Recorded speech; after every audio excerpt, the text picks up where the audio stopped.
يا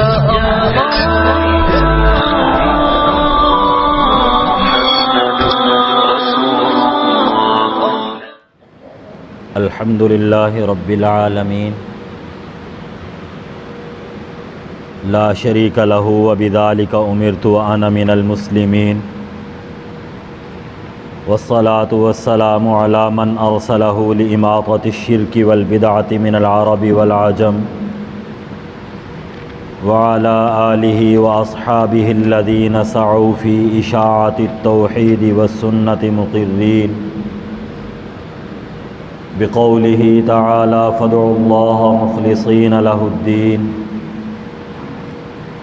أعوذ بالله من الشيطان الرجيم بسم الله الرحمن الرحيم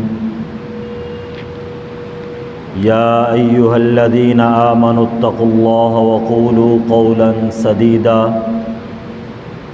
يصلح لكم أعمالكم ويغفر لكم ذنوبكم ومن يطع الله ورسوله فقد فاز فوزا عظيما صدق الله العظيم اللهم صل على محمد وعلى آل محمد كما صليت على إبراهيم وعلى آل إبراهيم إنك حميد مجيد اللهم بارك على محمد وعلى آل محمد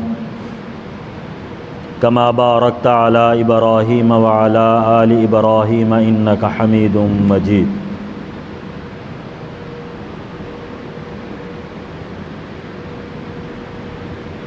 میرے محترم بھائیوں اور بزرگوں، اللہ جل جلالہ عما نوالہ نے مسلمان کے ہر عمل کو قبول ہونے کے لیے دو شرطوں کے ساتھ مقید کیا ہے۔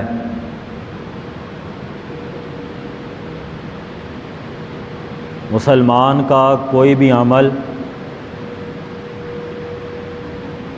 اس وقت تک قبول نہیں ہو سکتا جب تک اس میں دو شرائط نہ موجود ہوں۔ پہلی شرط یہ ہے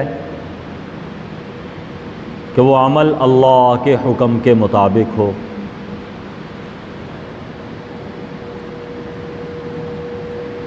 اور دوسری شرط یہ ہے کہ اس میں رسول اکرم صلی اللہ علیہ وآلہ وسلم کی زندگی پائی جائے، آپ صلی اللہ علیہ وآلہ وسلم سے اس عمل کا ہونا یا آپ کے سامنے کیا جانا اور آپ کا پسند کرنا ثابت ہو۔ اس کے علاوہ کوئی عمل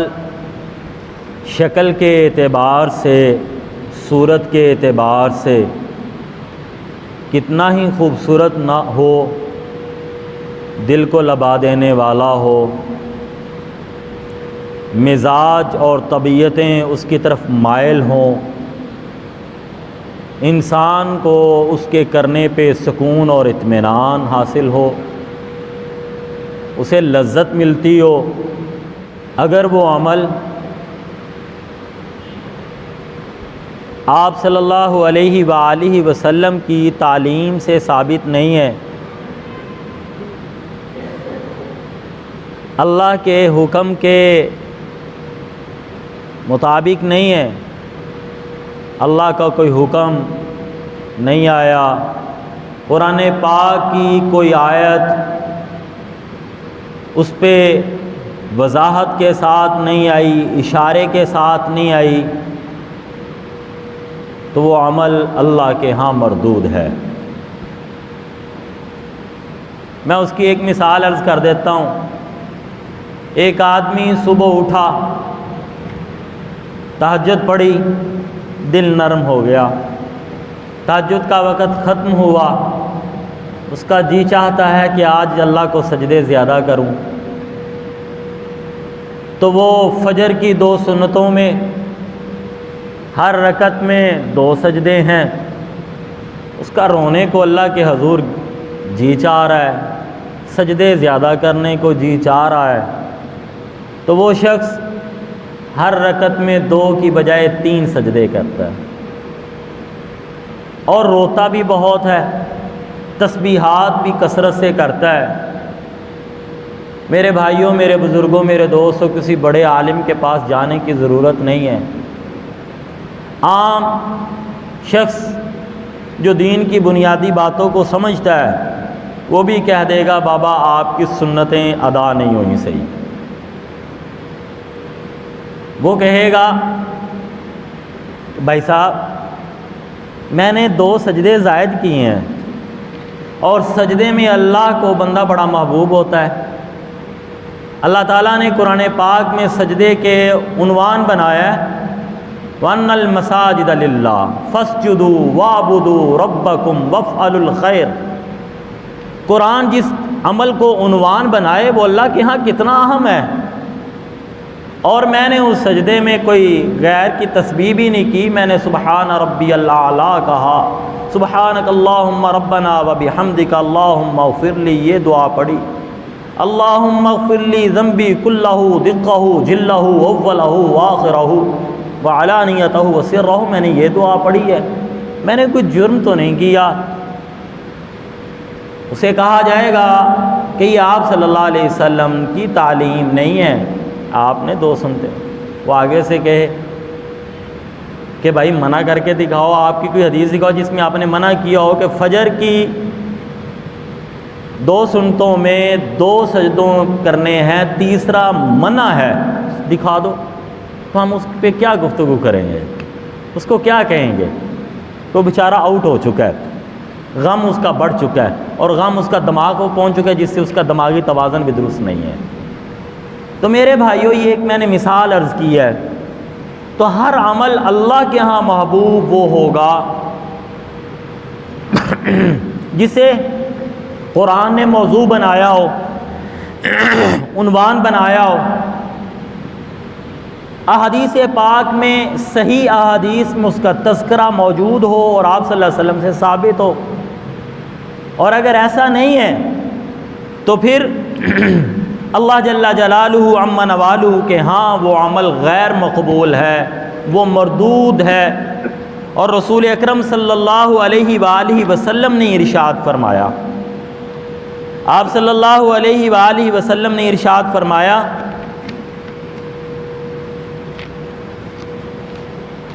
من احدث فی امرنا ما لیس منہ فہو رد فہو رد فہو رد۔ جس شخص نے ہمارے دین میں کوئی ایسی بات کہہ دی جو کہ دین میں نہیں تھی، میں نے نہیں کہی تھی، مجھ سے ثابت نہیں تھی، قرآن پاک میں اس کا وجود نہیں تھا، اس کی شکل کتنی ہی حسین کیوں نہ ہو، فہو رد، وہ مردود ہے، اس کو پھینک دو، اس کو رد کر دو، اس کو چھوڑ دو۔ اسی طرح رسول اکرم صلی اللہ علیہ وآلہ وسلم نے ارشاد فرمایا،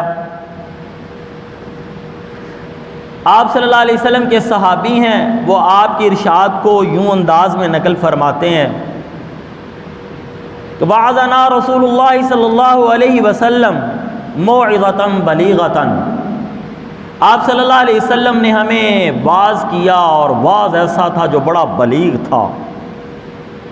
وجلت منها القلوب وذرفت منها العیون، اس واعظ سے دل کانپے، آنکھوں سے آنسو جاری ہوئے۔ فقلنا یا رسول اللہ، ہم نے کہا اللہ کے رسول، کأنها موعظۃ مودع فاوصنا، اللہ کے رسول ہمیں لگتا ہے جیسے یہ کوئی الوداعی واعظ ہے، آپ کی کیفیت بھی بڑی عجیب اور ہم سن کے بھی بڑے عجیب ہوئے، فاوصنا، ہمیں کوئی وصیت کیجیے۔ میرے بھائیو، آپ جانتے ہیں ایک ہوتا ہے نصیحت اور ایک ہوتا ہے وصیت۔ نصیحت کہتے ہیں بھلائی کی بات، خیر خواہی کی بات، اپنے تجربے کی بنیاد پر، اپنے علم کی بنیاد پر۔ وصیت کہتے ہیں اس گفتگو کو جو انسان اپنے آخری لمحوں میں کرتا ہے، وصیت۔ تو فرمایا ہمیں وصیت کیجئے، تو آپ صلی اللہ علیہ وسلم نے فرمایا، پہلی جو کی فرمایا اوصیکم بتقوی اللہ، پہلی وصیت یہ ہے میں تمہیں وصیت کرتا ہوں تقوی اللہ، اللہ سے ڈرنا، اس لیے کہ جس انسان میں اللہ کا ڈر ہو وہ اللہ کی نافرمانیوں سے بچتا ہے، جیسا کہ میں نے قرآن پاک کی آیت آپ کی خدمت میں عرض کی تھی، سورہ احزاب کی آخری آیتوں میں سے، یا ایھا الذین آمنوا اتقوا اللہ وقولوا قولا سدیدا، اے ایمان والو اللہ سے ڈرو اور صحیح بات کو، درست بات کو، غلط بات نہیں کرنی، اللہ سے ڈرو اور صحیح بات کو۔ تو آپ صلی اللہ علیہ وسلم نے بھی فرمایا جو اللہ نے کہا اتقوا اللہ، اللہ کے نبی نے بھی کہا اوصیکم بتقوی اللہ، یہ بنیاد ہے۔ اس کائنات میں جتنی بھی نافرمانیاں ہیں، جتنی بھی حکم عدولیاں ہیں، جتنی بھی شریعت کے خلاف اعمال ہیں، اس کی بنیاد بنتی ہے خواہشات کی پیروی، اتباع ہوا، اتباع خواہشات، یہ سبب بنتی ہے اللہ کی نافرمانیوں کی، اور اللہ کی فرما برداری، اللہ کے احکام کی پیروی، آپ صلی اللہ علیہ وسلم کی شریعت کی پاسداری، اس کا سبب بنتا ہے اللہ کا ڈر، تقوی اللہ۔ اس لیے اللہ بار بار جہاں اہم حکم آتا ہے وہاں پہ یہ کہتا ہے آمنوا اتقوا اللہ، اللہ سے ڈرو، وقولوا قولا سدیدا، صحیح بات کرو۔ دوسری آپ صلی اللہ علیہ وسلم نے فرمائی والسمع والطاعہ وان تأمر علیکم عبد حبشی، دوسری یہ ہے کہ تمہارا جو امیر ہو اس کی بات کو سنو اور اس کی اطاعت کرو، اگرچہ امیر تمہارا حبشی ہی کیوں نہ ہو، تو امیر کی اطاعت ہے۔ تیسرا آپ نے فرمایا ایک بات کی، فرمایا وَإِنَّهُ مَن يَعِشْ مِنكُمْ فَسَيَرَىٰ اخْتِلَافًا كَثِيرًا، جو کوئی زندہ رہے گا تم میں سے وہ بہت اختلاف دیکھے گا، اختلاف ہوگا، اختلاف ہوگا، اس کی وجہیں ہوں گی، لوگ خواہشات کی پیروی کریں گے، دین چھوڑیں گے تو اختلاف ہوگا، اہل حق ان کے ساتھ اختلاف کریں گے، کبھی لا علمی کی وجہ سے بندہ کسی عمل کو اہمیت دے دے گا حالانکہ شریعت نے اس کو اہمیت نہیں دی ہوگی تو اختلاف ہو جائے گا۔ فرمایا وَإِنَّهُ مَن يَعِشْ مِنكُمْ، جو شخص بھی تم میں سے زندہ رہے گا فَسَيَرَىٰ اخْتِلَافًا كَثِيرًا، وہ اختلاف کثیر دیکھے گا، پھر آپ نے اس سے بچنے کا طریقہ بتایا، فرمایا فَعَلَيْكُمْ بِسُنَّتِي وَسُنَّتِ الْخُلَفَاءِ الرَّاشِدِينَ الْمَهْدِيِّينَ، اگر تم اس اختلاف سے بچنا چاہتے ہو، محفوظ رہنا چاہتے ہو، تو پھر اس کا طریقہ یہ ہے علیکم بسنتی، تم میرے طریقے کو لازم پکڑ لو، جو مجھ سے ملے اس کو پکڑو، وسنت الخلفاء الراشدین المہدیین، اور میرے خلفاء جو ہدایت یافتہ ہیں ان کی پیروی کرو، ان کے طریقے کو لے لو، یعنی حضرت ابو بکر صدیق خلیفہ اول، خلیفہ بلا فصل، حضرت ابو بکر صدیق رضی اللہ عنہ، حضرت عمر فاروق رضی اللہ عنہ، حضرت عثمان اور حضرت علی۔ اور آگے فرمایا عضوا علیہا بالنواجذ، اس کو مضبوطی کے ساتھ، یہ تشبیہ دی ہے، دانتوں کے ساتھ پکڑنا، یہ داڑھوں کے ساتھ، یہ مضبوطی کے لیے تشبیہ ہے۔ اور آگے آپ نے بچایا، آپ نے ارشاد فرمایا بدعات، نئی باتوں سے بچو، دین میں نئی باتیں، اللہ نے، اللہ کے نبی نے جس عمل کو جو اہمیت دی ہے اس کو اتنا رہنے دو، اس سے آگے نہیں بڑھو، جس چیز کی جتنی فضیلت بیان کی اس کو اس پہ رکھو، اس سے آگے تجاوز نہیں کرو۔ شریعت نے جن راتوں کو، دنوں کو متعین کیا ہے مخصوص کاموں کے لیے تو اس میں رہو، آگے اپنی جانب سے تجاوز نہیں کرو۔ تو یہ ساری باتیں فَإِنَّ كُلَّ بِدْعَةٍ ضَلَالَةٍ، اس لیے کہ بے شک جو دین میں نئی بات نکالی جاتی ہے وہ خیر نہیں ہوتی، اس سے بھلائیاں نہیں پھیلتی، اس سے محبتیں نہیں پھیلتی، اس سے رسول اللہ صلی اللہ علیہ وسلم کی مبارک زندگی نہیں واضح ہوتی، بلکہ وہ تو گمراہی کا ذریعہ بنتی ہے، وہ تو گمراہی کا ذریعہ بنتی ہے۔ تو میرے بھائیوں، میرے بزرگوں، میرے دوستوں، یہ آپ صلی اللہ علیہ وآلہ وسلم کی احادیث اور اللہ تعالیٰ کا فرمان، یہ میری اور آپ کی یہ رہنمائی کرتا ہے کہ ہمیں ہر عمل میں یہ نہیں دیکھنا کہ اس وقت معاشرے میں کیا رائج ہو چکا ہے، معاشرے نے کس چیز کو قبول کر لیا ہے، لوگوں نے کس چیز کو عبادت کا درجہ دے دیا ہے، لوگوں نے کس چیز کو باعث ثواب عمل سمجھ لیا ہے، لوگوں نے کس چیز کو اپنی تہذیب اور ثقافت دین کی بنیاد پہ حصہ بنا لیا ہے۔ مجھے اور آپ کو یہ دیکھنا ہے کہ اس میں ہمیں اسلام کی تعلیمات کیا ملی ہیں، جس عمل میں ہمیں اسلام کی تعلیمات جس طرح ملی ہیں ہم اس کے مطابق عمل کریں گے، اور اسی میں اللہ نے بھلائی رکھی ہے۔ اس لیے کہ اللہ ارشاد فرماتے ہیں وَمَن يُطِعِ اللَّهَ وَرَسُولَهُ فَقَدْ فَازَ فَوْزًا عَظِيمًا، جو اللہ کی اور اللہ کے نبی کی اطاعت کرے گا وہی کامیاب ہوگا۔ فَازَ فَوْزًا عَظِيمًا، بڑی کامیابی اسے ملے گی، اور جو اللہ کے نبی کی اطاعت نہیں کرے گا وہ نقصان میں رہے گا۔ اور اللہ کے نبی کی اطاعت کرنا یہ اللہ کے نبی سے محبت کی علامت ہے، اور آپ صلی اللہ علیہ وسلم کے احکام سے طریقوں سے منہ موڑنا یہ آپ صلی اللہ علیہ وسلم سے محبت کی علامت نہیں ہے۔ یہ تو تھی تمہید جو میں نے عرض کی آپ کی خدمت میں۔ بدقسمتی سے ہمارے ملک میں بہت سی چیزیں، بلکہ پوری دنیا میں مسلمانوں میں بہت سی چیزیں ایسی ہو چکی ہیں جو احادیث سے، صحیح احادیث سے نہیں ملتی، دین کا پتہ ہی نہیں، دین میں وہ موجود نہیں ہے، اور ہم نے ان کو بڑی اہمیت دے دی ہے۔ اور وہ آنے والے 2 دنوں کے بعد یہ ہفتے کی رات ہے جسے لوگ شب بارات کے نام سے جانتے ہیں۔ اس کی حقیقت کیا ہے، اس کے روزے کی اہمیت کیا ہے، اور اس میں جو لوگ کام کرتے ہیں باقی کام ان کی شریعت میں کیا اہمیت ہے، تو میرے بھائیوں یہ جاننا ضروری ہے۔ حضرت سید مودودی مرحوم نے، ان کی ایک کتاب ملتی ہے درسی تقریریں، بڑی خوبصورت کتاب ہے، بڑی خوبصورت کتاب ہے۔ اس میں انہوں نے معراج کا پیغام، معراج کے حوالے سے شب معراج کیا ہے، پھر شب بارات، پھر آگے رمضان، پھر قربانی، بڑی خوبصورت گفتگو کی ہے۔ اس گفتگو کا شب بارات کے حوالے سے جو انہوں نے گفتگو کی، اس کا خلاصہ یہ ہے، میں نے یہ ان کا نام اس لیے لیا کہ آپ میری گفتگو کہیں یہ نہ کہیں کہ میں خاص مسلک کی بات کر رہا ہوں۔ آج ہمارے ہاں یہ ہے کہ جو بات مزاج کے خلاف ہوتی ہے کہتے ہیں دیوبندی ہے نا انہیں ایدی نہیں مننی، یہ اہل حدیث ہے نا اس کی نہیں ماننی، یہ بریلوی ہے اس کی نہیں ماننی۔ یہ ہماری بدقسمتی ہے کہ ہم نے اپنے دین کو ان چیزوں میں منقسم کر لیا، حالانکہ ایسا نہیں ہونا چاہیے۔ میں نے اس لیے حضرت سید مودودی کا نام لیا، وہ ایک قابل احترام شخصیت ہے، اہل علم حلقے کے اندر ان کا ایک مقام ہے، ان کا مرتبہ ہے، اور ان کی تحقیق اتھینٹک ہے، بعض اعمال میں ان کی تحقیق اتھینٹک ہے۔ تو اس لیے میں نے ان کا نام لیا آپ کی خدمت میں کہ وہ شب بارات کے حوالے سے لکھتے ہیں کہ بدقسمتی سے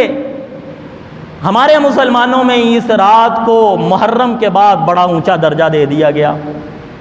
حالانکہ اس میں یہ حوالے سے جتنی بھی روایات ہیں وہ ساری ضعیف ہیں۔ زیادہ سے زیادہ ان کی بات کا میں خلاصہ عرض کر رہا ہوں، زیادہ سے زیادہ اگر کسی نے کرنا ہے تو صرف اور صرف انفرادی عبادت ملتی ہے اور کچھ نہیں ہے، باقی جو ہم کر رہے ہیں وہ نہیں۔ قرآن کی کسی آیت سے اس رات کی کوئی ثبوت نہیں ہے۔ جن لوگوں نے ایک آیت کے بارے میں اخذ کرنے کی کوشش کی ہے وہ زیادتی ہے۔ حامیم والکتاب المبین انا انزلناہ فی لیلۃ مبارکۃ انا کنا منذرین فیہا یفرق کل امر حکیم امرا من عندنا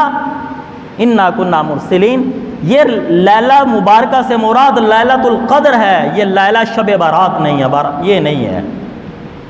یہ لیلۃ القدر ہے۔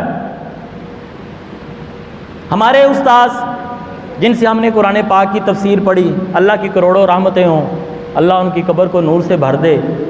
حضرت استاذ قاضی سمت اللہ صاحب نور اللہ مرقدہ نے اس کے اوپر یوں گفتگو فرمائی ہے، اس کا خلاصہ عرض کرتا ہوں۔ وہ فرماتے ہیں کہ یہ اس آیت کی تشریح میں انہوں نے فرمایا کہ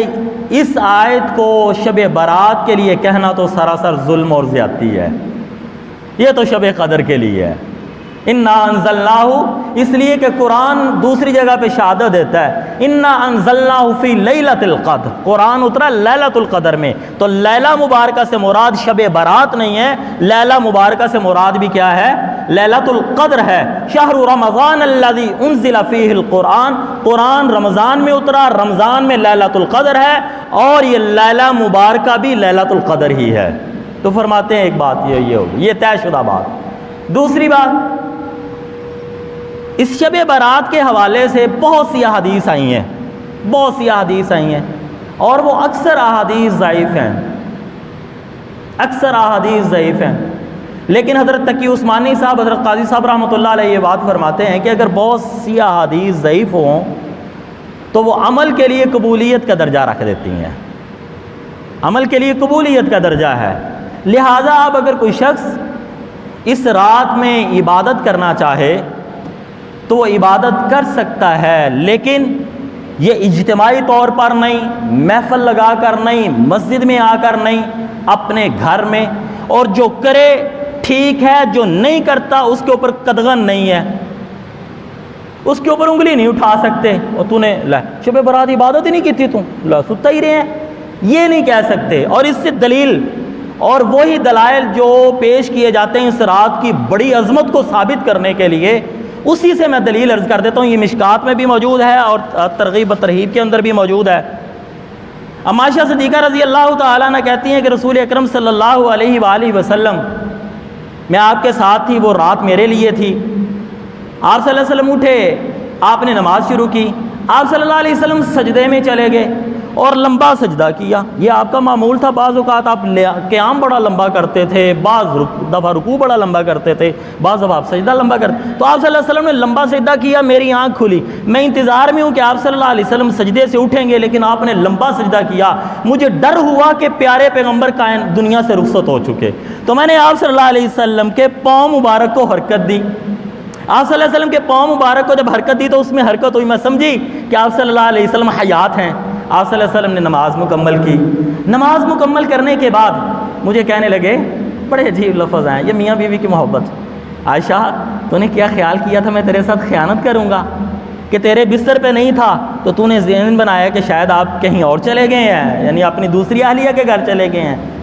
آپ اما عائشہ یہ کہتی ہیں، یا رسول اللہ میں آپ پہ قربان، میں کیوں یہ گمان کروں گی، مجھے تو البتہ میری آنکھ کھلی، آپ بستر پہ نہیں تھے، میں نے دیکھا تو آپ سجدے میں تھے، اور سجدہ جب لمبا ہو گیا تو میں ڈر گئی کہیں آپ دنیا سے رخصت تو نہیں ہوگے۔ تو آپ صلی اللہ علیہ وآلہ وسلم کے ساتھ یہ گفتگو ہوئی، اس میں بھی آپ صلی اللہ علیہ وسلم نے آگے یہ ارشاد فرمایا جو آپ کی طرف نسبت کیے جاتے ہیں، میں یہ جملہ یا نسبت کیے جاتے ہیں، آپ نے فرمایا یہ رات شعبان کی 15ویں رات ہے، اس رات میں بنو کلب کے بکریوں کے بقدر لوگوں کو بخشش کی جاتی ہے، جیسے جتنی بنو کلب قبیلہ تھا ان کی بکریاں زیادہ تھیں، تو اس کے ساتھ کہا۔ آگے اس حدیث کو ذکر کرنے والے مشکات میں بھی موجود ہے، یہاں ترغیب میں بھی موجود ہے، وہ آگے لکھتے ہیں کہ جس نے صاحب نے یہ روایت بیان کی ہے ان کا نام علا ہے، ان العلا لم یسمع من عائشہ۔ اب اس حدیث کی اہمیت کا آپ کو پتہ لگ گیا، ان العلا لم یسمع من عائشہ، علا نے عائشہ سے بات نہیں سنی، اس کی ملاقات ہی نہیں ہے جو عائشہ کی طرف یہ نسبت کر رہے ہیں، تو اس بنیاد پر اس حدیث کو مرسل کہا گیا۔ تو یہ تو اس کی یعنی وضاحت ہوگی کہ کس درجے کی روایت ہے۔ اس سے ایک اور بات جو میں چاہتا تھا آپ کو عرض کرنا، جو ہمارے ہاں یہ ہے کہ محفلیں سجتی ہیں، چراغاں ہوتا ہے، بڑی کوشش کی جاتی ہے، گھروں میں اٹھتے ہیں، زور لگایا جاتا ہے۔ میرے بھائی اگر اس رات کی بہت زیادہ اہمیت ہوتی تو ماں عائشہ سوئی نہ رہتی، اور ماں عائشہ کو پتہ بھی کوئی نہیں تھا۔ میری بات سمجھ رہے ہیں کہ نہیں آپ؟ اس سے یہ بھی پتہ چلا، البتہ دیگر احادیث کے ذریعے چونکہ بہت سی احادیث ہیں اس لیے اس کی ہم عبادت کا انکار نہیں کرتے، لیکن وہ عبادت انفرادی عبادت ہے۔ رسول اکرم صلی اللہ علیہ وسلم کے بارے حدیث ملتی ہے، آپ صلی اللہ علیہ وسلم نے ارشاد فرمایا، حضرت معاذ بن جبل ہیں روایت کرنے والے، اللہ تعالیٰ نصف شعبان کی رات اپنی مخلوق کی طرف متوجہ ہوتے ہیں، اور پھر اللہ جل شان و اما نوالو اس رات میں اپنی مخلوق کی بخشش کرتے ہیں، مگر دو شخصوں کی نہیں کرتے۔ الا لمشرک والمشاحن، ایک مشرک کی بخشش نہیں ہوتی چاہے جتنی مرضی عبادت کر لے، دوسری مشاحن کی بخشش نہیں ہوتی۔ مشاحن کس کو کہتے ہیں؟ ایک ہوتا ہے بندے کو کسی پہ غصہ آ گیا، اس کے اوپر غضبناک ہوا، ایک ہوتا ہے غضب۔ غضب کیا ہوتا ہے کہ کسی پہ غصہ ہے لیکن اس کا نقصان کرنے کو جی نہیں چاہتا، اس کو کہتے ہیں غضبناک، غضب، غصہ۔ اور مشاحن کہتے ہیں کسی سے جھگڑا ہوا، نفرت ہوئی اور نتیجہ یہ نکلا کہ اندر دل میں کینہ ہے۔ مشاحن اردو میں کینہ، اور کینہ کہتے ہیں کہ میرے دل میں یہ ہو کہ اگلے کا نقصان ہو جائے۔ کسی پہ غصہ آنا اور چیز ہے، لیکن کسی کے نقصان کے بارے میں دل میں خواہش رکھنا کہ اگر اللہ نے اس کو عزت دی ہے اس کی عزت خراب ہو جائے، اس کا کاروبار تو اس کا کاروبار تباہ ہو جائے، یا کسی بھی اعتبار سے، اس کو مشاحن کہتے ہیں۔ فرمایا مشاحن کی اور مشرک کی بخشش نہیں ہوتی۔ ایک اور روایت ملتی ہے جو ہماری یوں رہنمائی کرتی ہے، آپ نے فرمایا لوگوں کی بخشش ہوتی ہے اس رات میں، لیکن ولا ينظر اللہ فیہا الی مشرک، پہلی میں ہے کہ اللہ بخشش نہیں کرتے، یہاں پہ تھوڑا سا اور آگے تھوڑا سا اور انداز ہے، ولا ينظر اللہ، بخشش تو بڑی دور کی بات ہے، اللہ اس کی طرف نظر رحمت ہی نہیں فرماتے۔ کون ہے جی؟ پہلا المشرک، جو شرک کرتا ہے اللہ کی ذات، اللہ کی صفات میں اللہ کی کسی مخلوق کو وہ شریک بنا دیتا ہے، وہ انسانوں میں ہو، وہ جنات میں ہو، وہ کسی بھی اعتبار سے ہو، فرشتوں میں ہو۔ اور پھر فرمایا دوسرا مشاحن کی بخشش نہیں ہوتی، اور تیسرا فرمایا ولا الی قاطع رحم، جو قطع رحمی کرنے والا ہے، رشتوں کو توڑنے والا ہے، اس کی بخشش نہیں ہوتی۔ چوتھا فرمایا ولا الی مسبل، جو اپنی شلواروں کو ٹخنوں سے آزر تکبر لٹکاتا ہے، اس کی بھی بخشش نہیں ہوتی۔ ولا الی عاق لوالدی، اور اس کی بھی بخشش نہیں، اللہ ارشاد فرماتے، اللہ اس کی بخشش نہیں کرتے جو ماں باپ کا نافرمان ہو۔ وہ رات عبادت کرتا رہے لیکن اگر ماں باپ کا نافرمان ہے تو اس کی بھی بخشش نہیں ہوگی۔ اور فرمایا ولا الی مدمن خمر، 5 نمبر، 5واں وہ بندہ ساری رات عبادت کرتا رہے لیکن اگر وہ شراب کا عادی ہے تو اس کی بھی بخشش اس رات میں نہیں ہوگی۔ تو میرے بھائیوں، میرے بزرگوں، میرے دوستوں، اگر ہم نے کچھ پیغام حاصل کرنا ہے تو وہ یہ ہے کہ جن اعمال کی وجہ سے انسان اللہ کی رحمت سے دور ہوئے، ان اعمال سے بچائے اپنے آپ کو۔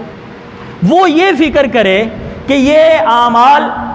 میں بچا ہوں الحمدللہ، میری اولاد بچی ہے الحمدللہ، میرے باپ بچے ہیں الحمدللہ، میرے چچا عزیز رشتہ دار بچے ہیں الحمدللہ،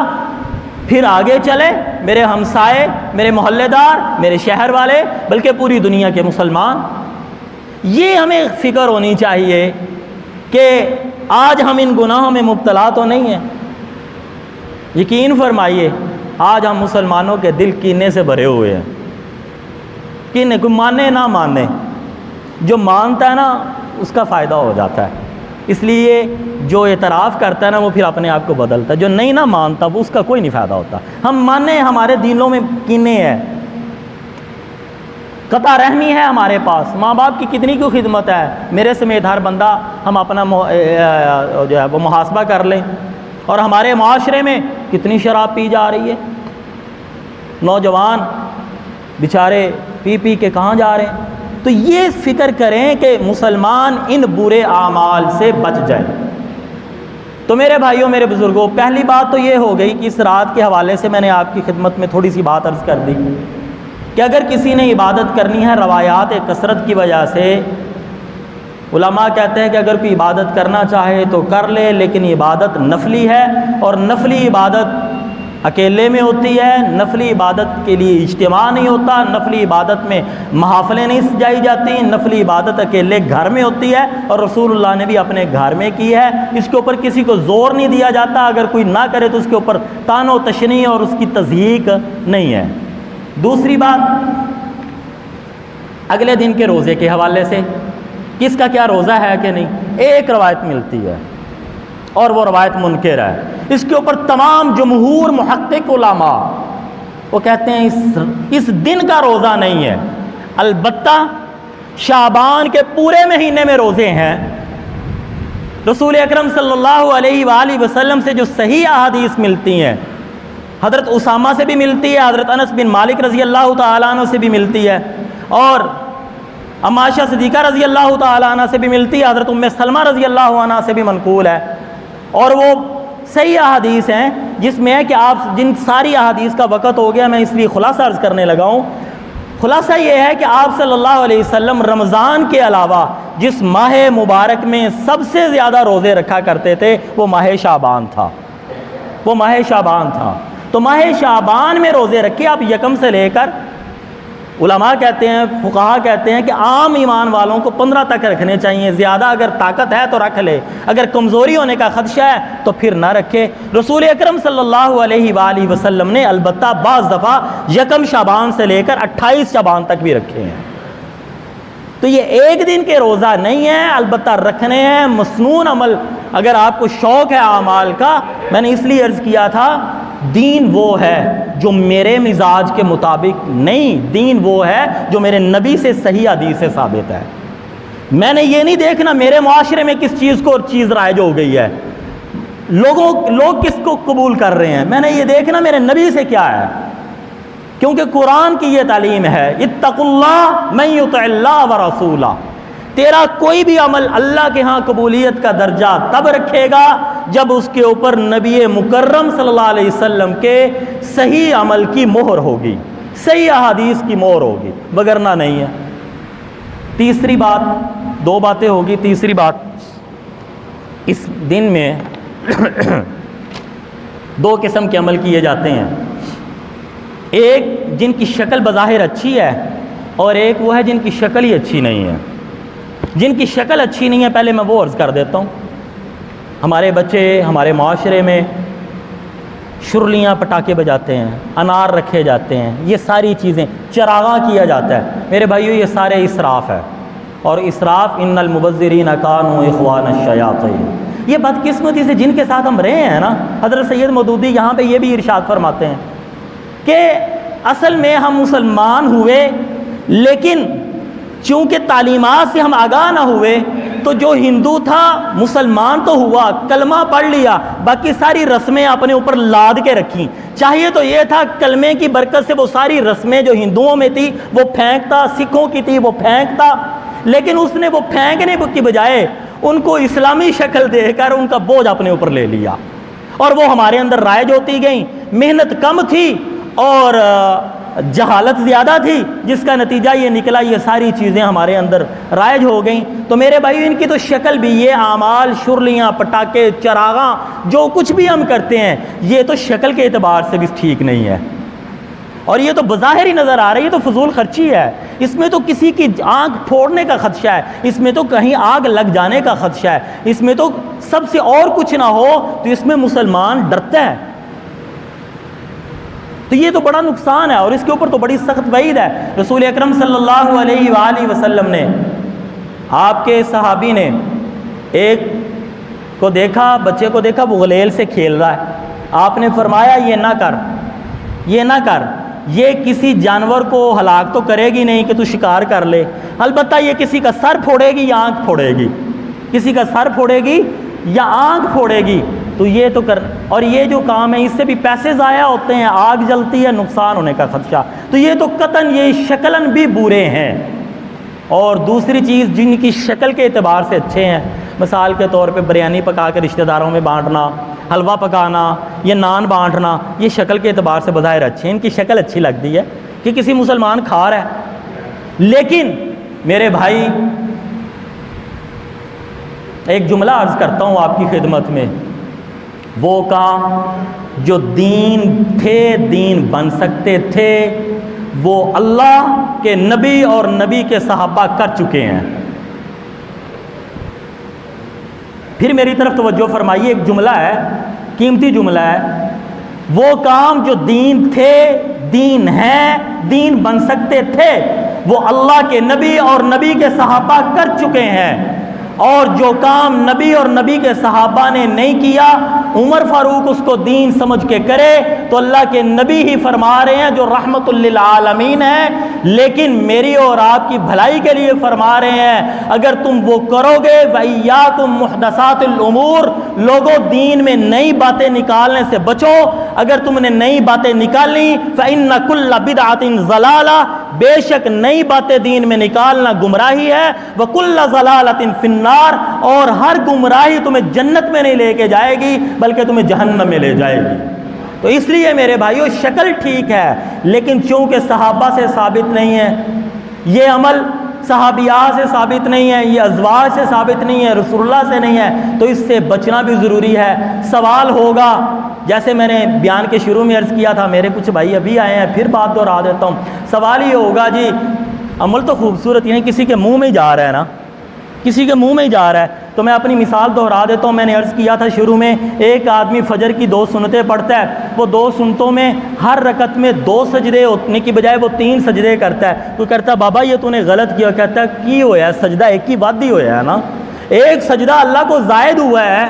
اس میں 3 دفعہ کم از کم سبحان ربی الاعلیٰ کہا ہے، 2 دفعہ میں نے اللہ اکبر کہا، مولانا میں نے کیا جرم کیا؟ اس کو کہیں گے تو نے جرم یہ کیا تو نے رسول اللہ صلی اللہ علیہ وآلہ وسلم کے طریقے سے ہٹا، آپ صلی اللہ علیہ وسلم کی تعلیمات کے خلاف کیا، یہ تو نے جرم کیا، تو نے سجدہ بھی نبی کے طریقے پہ نہ کرے اللہ وہ قبول نہ کرے، یہ حلوے یہ کھیریں یہ نبی کے طریقے کے مطابق نہ ہوں تو یہ اللہ کیسے قبول کرے گا؟ اس لیے میرے بھائیوں میرے بزرگوں میرے دوستوں صحیح بات یہ ہے کہ ہمیں یہ نہیں دیکھنا ہمارے معاشرے میں کیا رائج ہے، ہمیں یہ نہیں دیکھنا لوگ کیا کر رہے ہیں، ہمیں یہ دیکھنا ہے قرآن سے صحیح احادیث سے پیارے پیغمبر صلی اللہ علیہ وسلم کی زندگی سے مجھے اور آپ کو کیا ملتا ہے وہ ملے، اسے قبول کر لیں اور اسی میں کامیابی ہے، کیونکہ اللہ نے جو ارشاد فرمایا وہ حق ہے۔ اللہ فرماتے ہیں وَمَن يُطِعِ اللَّهَ وَرَسُولَهُ فَقَدْ فَازَ فَوْزًا عَظِيمًا، جو اللہ کی اور اللہ کے رسول کی اطاعت کرے گا وہ